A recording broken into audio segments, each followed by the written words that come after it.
Now, what is the truth about love? I say that love is the most important evidence of the baptism of the Holy Ghost. The most important. The baptism of the Holy Ghost is a baptism of love. Once you've received the baptism of the Holy Ghost, you should know what it's like to be awakened by the Holy Spirit. You should know what it's like to be instructed in the ways of knowledge and calling a person in need. I'm still your friend, and no matter what happens, you'll always be a friend.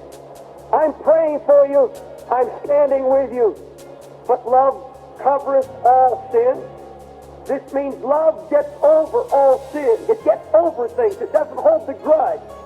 Love is able to fly above it. Love is able to get through. Love keeps on going. Love helps you to stick your neck out for others. Paul, speaking of Priscilla and Aquila, said of them, who have for my life laid down their own necks, unto whom I give thanks.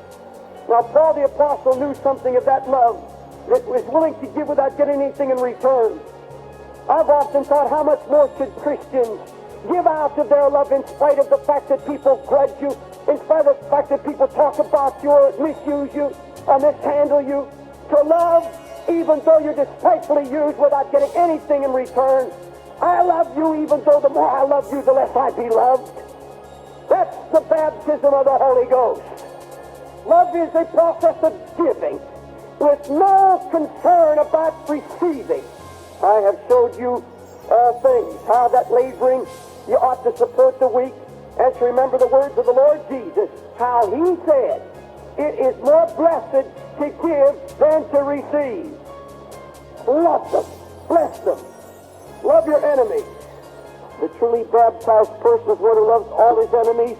He loves this God with all his heart and mind and soul and strength, and he loves his neighbors himself. By this shall all men know that you're my disciples, if you love one another. For he that loveth not his brother whom he hath seen, how can he love God whom he hath not seen? Help us, Lord, to speak a good word in season to the weary heart. Help us to encourage and edify and exalt and lift up others. I need a new baptism of love.